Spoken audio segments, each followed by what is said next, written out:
Hello ಎಲ್ಲರೂ ಹೆಂಗಿದ್ರಿ? Welcome back to life of Lachchu YouTube channel. ಬೆಳಿಗ್ಗೆ ಎದ್ದ ತಕ್ಷಣ ಬಿಸಿನೀರು ಕುಡಿಯೋದು ತುಂಬ ಸಣ್ಣವರಿಂದ ಅಭ್ಯಾಸ ಆಯ್ತು ನಮಗೆ.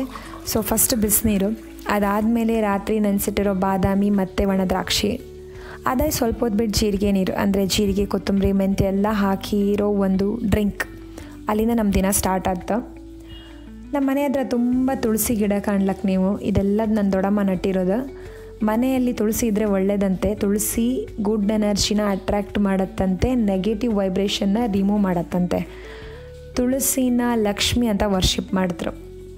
ಸೊ ಎಲ್ಲ ಕಡೆ ಹಾಕಿರಿ. ಇಲ್ಲಿ ಟ್ಯಾಪ್ ಹತ್ರ ಎಲ್ಲ ತುಂಬ ಹಾಕಿದ್ದೀನಿ, ನಾನು ತೆಗೆಸ್ದೆ. ಯಾಕಂತಂದರೆ ಅಲ್ಲಿ ಕಾಲು ತೊಳೆಯೋದ್ರಿಂದ ಆ ನೀರು ತುಳಸಿಗೆ ಹೊತ್ತಲ್ಲ, ಸೊ ಬೇಡ ಅಂದ್ಕೊಂಡು ಅಲ್ಲಿಂದ ತೆಗೆಸಿ ಇನ್ನೊಂದು ಕಡೆ ಹಾಕ್ಸಿದೆ. ಇವತ್ತು ಶಿವಾಂಶ್ಗೆ ಸ್ಕೂಲಿಗೆ ರಜೆ, ಸೊ ನಿನ್ನೆನೇ ಹೇಳಿದ್ದ ಮ್ಯಾಗಿ ಮಾಡಮ್ಮ ಅಂತ. ಮ್ಯಾಗಿ ಮಾಡ್ಕೀಗ. ಮ್ಯಾಗಿ ಅಂದರೆ ಅವನು ಶಾವಿಗೆಗೆ ಮ್ಯಾಗಿ ಅಂತ ಕರೀತಾ. ಸೊ ಇವತ್ತು ಶಾವಿಗೆ ಪಲಾವ್ ಮಾಡಂತ ರೆಡಿ ಮಾಡ್ತಿದ್ದೆ.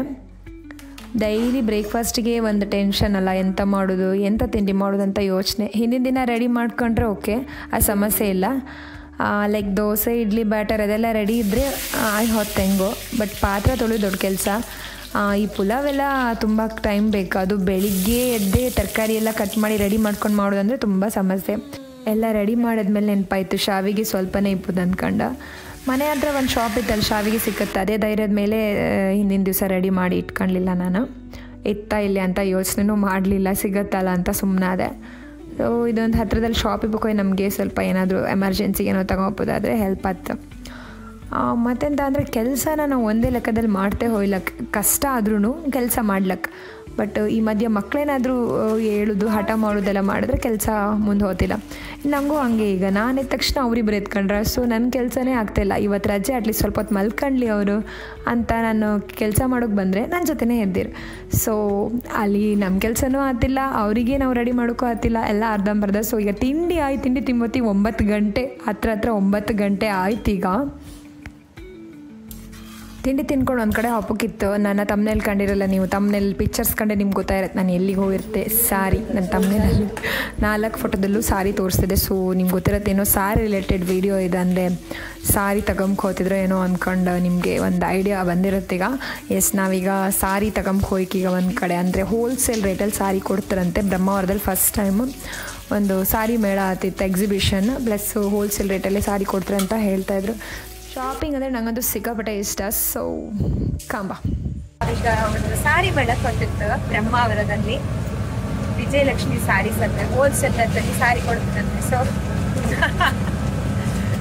ಕಣ್ಕಂಡು ಬಪ್ಪ ಅಂತ ಯಾವ್ದಾದ್ರು ಸಾರಿ ಇಷ್ಟ ಆದರೆ ತಗೊಂಡು ಹೋಗ್ಬೋದು. ನಮ್ಮ ಅವರಲ್ಲ, ನಮ್ಮ ಊರ ಹತ್ರ ಅಲ್ಲ. ಸೊ ಕಾಂಬ ಹೆಂಗೆ ಸಾರಿ ಅದು. ತುಂಬ ಜನ ಆಲ್ರೆಡಿ ಶಾಪಿಂಗ್ ಮುಗಿಸ್ಕೊಂಡು ಹೋಗಿದ್ರು, ಮತ್ತು ಸ್ವಲ್ಪ ಜನ ಒಳಗಡೆ ಬರ್ತಿದ್ರು ನಮ್ಮ ಜೊತೆನೇ. ನನ್ನಮ್ಮ ಮೊದಲೇ ನಂಗೆ ಹೇಳಿದ್ದಿರು, ನೀನು ಸಾರಿ ಕಂಡ ತಕ್ಷಣ ಏನು ಎಕ್ಸೈಟ್ ಆತೆ, ನಂಗೆ ಗೊತ್ತಿತ್ತು. ಸೊ ಸ್ವಲ್ಪ ನಿಧಾನ, ತಕ್ಷಣ ತಗೊಂಕಿಲ್ಲ, ಯೋಚನೆ ಮಾಡು ಅಂತ ಮೊದಲೇ ಹೇಳಿದ್ರು. ಸೊ ನಾನು ಅದೇನು ತಲೆಯಲ್ಲಿ ಫಿಕ್ಸ್ ಆಗಿದೆ. ಆ್ಯಂಡ್ ನನ್ನ ತಲೆಯಲ್ಲಿ ಇದ್ದಿದ್ದು ಮೈಸೂರು ಸಿಲ್ಕ್ ಸಾರಿ ಅವ್ರ ಕ್ರೇಪ್ ಸಿಲ್ಕ್, ಇದು ಎರಡರಲ್ಲೇ ತಗೊಂಡ್ಕಂತ ತಲೆಯಲ್ಲಿ ಇದ್ದಿತ್ತು. ಹೊರತು ಬೇರೆ ಯಾವ ಸಾರಿನೂ ಕಾಂಬಕ್ಕೂ ನಂಗೆ ಇಷ್ಟನೇ ಇರಲಿಲ್ಲ. ಯಾಕೋ ಗೊತ್ತಿಲ್ಲ, ನನ್ನ ತಲೆಯಲ್ಲಿ ಅದು ಇದ್ದಿತ್ತು. ಆಲ್ರೆಡಿ ನನ್ನ ಹತ್ರ ಮೈಸೂರು ಸಿಲ್ಕ್ ಇತ್ತು, ಸ್ಟಿಲ್ ನಂಗೆ ಅದ್ರ ಮೇಲೆ ಒಂಥರ ಲವ್ ಆಯಿತಾ. ಸೊ ನಾನು ಬಂದ ಕೂಡಲೇ ಬೇರೆ ಬೇರೆ ಸಾರಿ ಕಂಡು ಸ್ವಲ್ಪ ಡಿಸಪಾಯಿಂಟ್ ಆಯಿತು. ಸಾರಿ ಕಲೆಕ್ಷನ್ಸ್ ಒಳ್ಳೆ ಇಲ್ಲ ಅಂತ ಅಲ್ಲ, ಬಟ್ ನಾನು ಎಕ್ಸ್ಪೆಕ್ಟ್ ಮಾಡೋದು ಬೇರೆ, ಸಿಲ್ಕ್ ಸಾರಿ ಅಲ್ಲ. ಆ್ಯಂಡ್ ಅವ್ರ ಹತ್ರ ಕೇಳಿದೆ ಕೂಡ ಸಿಲ್ಕ್ ಸಾರಿ ಇತ್ತಾ ಅಂತ. ಅವ್ರು ಹೇಳಿದ್ರು ನಾಳೆ ಬನ್ನಿ ಮೇಡಮ್, ಇರುತ್ತೆ, ಇದು 3 ದಿನ ಸೇಲ್, ಇವತ್ತು ಫಸ್ಟ್ ಡೇ, ಇವತ್ತು ಹಾಕಿಲ್ಲ, ನಾಳೆ ಸ್ಟಾಕ್ಸ್ ಜಾಸ್ತಿ ಬರುತ್ತೆ ಅಂತ.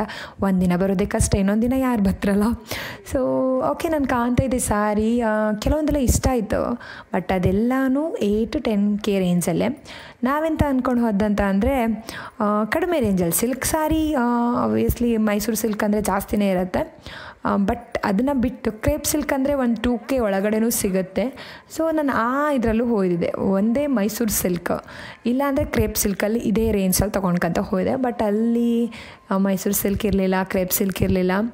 ಬಟ್ ಬೇರೆ ಸಾರಿ ಇಷ್ಟ ಅದೆಲ್ಲನೂ 8 to 10 ಆ ಥರ ರೇಂಜಲ್ಲಿ ಇತ್ತು. ಮತ್ತು 6K ಅದೊಂದು 3 ರೇಂಜಲ್ಲಿ ನಂಗೆ ಇಷ್ಟ ಆಯಿತು. ಬಟ್ ಅದಕ್ಕಿಂತ ಕಡಿಮೆನೂ ಯಾವುದೂ ಸಿಗಲೇ ಇಲ್ಲ.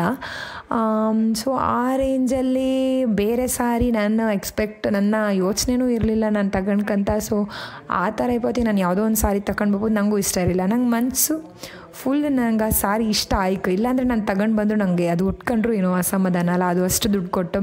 ಸೊ ನಾನು ಅಷ್ಟು ಇಂಟ್ರೆಸ್ಟ್ ಇರಲಿಲ್ಲ ನಂಗೆ ಕಾಂಬಕ್ಕೆ. ಆದರೂ ಕಂಡೆ ತುಂಬ ಕಲೆಕ್ಷನ್ಸ್ ಎಲ್ಲ ಇದ್ದಿತ್ತು, ಡಿಫ್ರೆಂಟ್ ವೆರೈಟೀಸ್ ಎಲ್ಲ ಹೇಳಿದ್ರೆ. ನಂಗೆ ಸಾರಿದೆಲ್ಲ ತುಂಬ ಗೊತ್ತಾಗ್ತಿಲ್ಲ ಯಾವ್ದಂತ, ಬಟ್ ಇಷ್ಟ ಹತ್ತು. ಕೆಲವೊಂದೆಲ್ಲ ಗೊತ್ತಾಗ್ತು, ಕೆಲವೊಂದೆಲ್ಲ ಸಾರೀಸಿದ್ದು ವೆರೈಟೀಸ್ ನಂಗೆ ಗೊತ್ತಾಗ್ತಿಲ್ಲ. ಸಿಲ್ಕ್ ಇನ್ನೊಂದು ಅದೆಲ್ಲ ಮೈಸೂರು ಸಿಲ್ಕ್, ಕ್ರೇಪ್ ಸಿಲ್ಕ್ ಅದೆಲ್ಲ ಗೊತ್ತಾಗ್ತು, ಕೆಲವೊಂದು ಗೊತ್ತಾಗ್ತಿಲ್ಲ ಸಾರಿ ಮೆಟೀರಿಯಲ್ ಯಾವುದು ಅಂತ. ಸೊ ಅದನ್ನ ಕೇಳ್ತಾ ಇದ್ದೆ, ಇದು ಯಾವ ಮೆಟೀರಿಯಲ್ ಅಂತ. ಅವ್ರು ಹೇಳ್ತಾ ಇದ್ರು.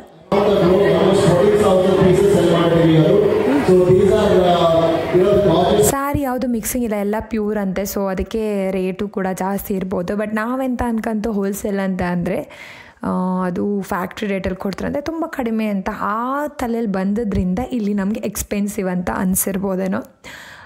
ಏಕೆಂತ ಅಂದರೆ ಹಂಗೆ ಎಲ್ಲ ಹೋಲ್ಸೇಲ್ ಅಂದರೆ ನಮ್ಮ ಎಕ್ಸ್ಪೆಕ್ಟೇಷನ್ ಏನೋ ಇರೋದು ತುಂಬ ಕಡಿಮೆ ಅಂತ.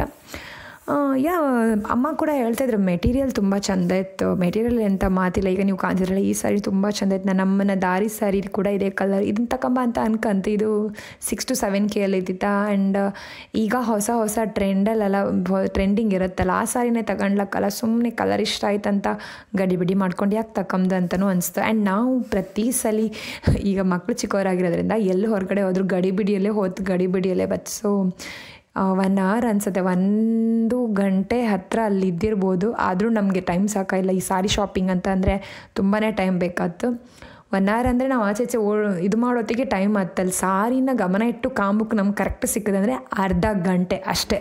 ಮತ್ತು ಬಪ್ಪಕ್ಕೆ ಓವರಾಲ್ ಸೇರಿ 1 hour ಅಂತ ನಾನು ಹೇಳಿದ್ದು. ಅರ್ಧ ಗಂಟೆಲಿ ಸಾರಿ ಶಾಪಿಂಗ್ ಅಂತೂ ಕಷ್ಟ. ಅದು ಈ ಥರ ಕಾಸ್ಟ್ಲಿ ಎಕ್ಸ್ಪೆನ್ಸಿವ್ ಸಾರೀಸ್ ಅಂತ ಅಂದರೆ ಸ್ವಲ್ಪ ಟೈಮ್ ಕೊಟ್ಟೆ ತಗೊಂಡು. ಸೊ ನಾವು ಗಡಿಬಿಡಿ ಮಾಡ್ಕೊಂಡು ಸಾರಿ ತಗೊಂಬೇಡ ಅಂತ ಅಲ್ಲಿ ಡಿಸೈಡ್ ಮಾಡ್ತು. ಬಟ್ ಅಮ್ಮಂಗೂ ಶಾಕಿಂಗ್ ಅನಿಸುತ್ತೆ, ಯಾಕಂದರೆ ನಾನು ಸಾರಿ ತಗೊಂಡು ಬಂದಿದ್ದು ತುಂಬ ಎಲ್ಲ ಕಾಣ್ತಿದೆ. 1-2 ಇಟ್ಕೊಂಡೆ ಕೈಯಲ್ಲಿ ಕೂಡ ಕಾಂಬ ಅಂತ. ಆ್ಯಂಡ್ ಇಲ್ಲಿ ನೀವು ಕಾಣ್ತಿದ್ರಲ್ಲ, ಇದು ಎಷ್ಟಿರ್ಬೋದು, ಇದರ ರೇಂಜು ಗೆಸ್ ಮಾಡ್ಬೋದಾ? ಈ ಪಿಂಕ್ ಮತ್ತು ಈ ಕಲರ್ ಗ್ರೀನ್ ಸಮಥಿಂಗ್ ಒಂಥರ ಕಲರ್ ಇತ್ತಲ್ಲ, ಇದು ಅಂದರೆ 5000 ರೇಂಜಲ್ಲೇನೋ ಇದಿತ್ತು. ಈಗ ನೀವು ಕಾಣ್ತಿದ್ದು ಸಾರಿ ಆ ರೇಂಜಲ್ಲೇ ಇತ್ತು. ನನಗೆ ಅದನ್ನು ನಾನು ಎಕ್ಸ್ಪೆಕ್ಟ್ ಮಾಡಿದ್ದು ಸಿಂಪಲ್ ಸ್ಯಾರೀಸ್ ಆ್ಯಂಡ್ ಕಡಿಮೆ ರೇಂಜಲ್ಲಿ. ಬಟ್ ಯಾವುದು ಸಿಗಲಿಲ್ಲ ನನಗಲ್ಲಿ. ಬಟ್ ಕಲೆಕ್ಷನ್ಸು ಒಳ್ಳೆ ಇಲ್ಲ ಅಂತ ಇಲ್ಲ, ನಾವು ಎಕ್ಸ್ಪೆಕ್ಟ್ ಮಾಡ್ದಂಗೆ ನಮ್ಗೆ ಸಿಗಲಿಲ್ಲ ಅಷ್ಟೇ. ಹೋಲ್ಸೇಲ್ ರೇಟ್ ಅಂದ್ಕೊಂಡು ಬಂತು. ಬಟ್ ಇಲ್ಲಿ ಅವರು ಹೇಳ್ತಾಯಿದ್ರು ಅದೇ ಪ್ಯೂರ್ ಇರುತ್ತಲ್ಲ, ಸೊ ಹಾಗಾಗಿ ಈ ಥರ ರೇಂಜ್. ಆ್ಯಂಡ್ ನಾವು ಇದೇ ಸಾರಿನ ಶಾಪಲ್ಲಿ ತಗೊಂಬತ್ತಿಗೆ ಇನ್ನೂ ಎಕ್ಸ್ಪೆನ್ಸಿವ್ ಇರುತ್ತೆ ಅನಿಸುತ್ತೆ. ಆ್ಯಂಡ್ ಒಂದು ಕಾಂತು 1500-2000 ಒಳಗಡೆ ಇದರಲ್ಲಿ. ಬಟ್ ಅದು ಒಂದೇ ಸಾರಿ, ಒಂದೇ ಕಲರ್, ಒಂದೇ ಏನೋ ಪ್ಯಾಟರ್ನಲ್ಲಿ ಒಂದು 50 ಸಾರಿ ಇದಿತ್ತು ಅನ್ಸುತ್ತೆ. ಈಗ ನೀವು ಕಾಣಿದ್ರಲ್ಲ, ಅದು ಈ ಪ್ಯಾರೆಟ್ ಗ್ರೀನ್ ಏನಿದು ಓಲ್ಡ್ ಆಯ್ತು, ಕಂಡು ಬೋರ್ ಆಯಿತು. ಆ್ಯಂಡ್ ಸಾರಿ ತೊಗೊಂಡವರಲ್ಲಿ 3 ಜನ ಲಕ್ಕಿ ವಿನರ್ಸ್ ಅಂತ ಸೆಲೆಕ್ಟ್ ಮಾಡಿ 3 ಜನಕ್ಕೂ ಒಂದೊಂದು ಸಾರಿ ಕೊಟ್ಟಿದ್ರು. ಎಲ್ಲ ಸಾರಿ ನೋಡಿಕೊಂಡು ಹಾಗೆ ಮನೆಗೆ ಬಂತು. ಯಾವ ಸಾರಿನೂ ತಗೊಳ್ಲಿಲ್ಲ. ನಾನು ಹೇಳಿದ್ನಲ್ಲ ಮೊದಲೇ, ಮೈಸೂರು ಸಿಲ್ಕ್ ಸಾರಿ ಅಥವಾ ಕ್ರೇಪ್ ಸಿಲ್ಕ್ ಸಾರಿ ಬೇಕಿತ್ತು, ಅದು ಸಿಗಲಿಲ್ಲ. ಸೊ ಮನೆಗೆ ಬಂತು. ಓಕೆ, ನಾಳೆ ಇನ್ನೊಂದು ಬ್ಲಾಗಲ್ಲಿ ಸಿಗ್ತೇವೆ. ಬಾಯ್, ಟೇಕ್ ಕೇರ್.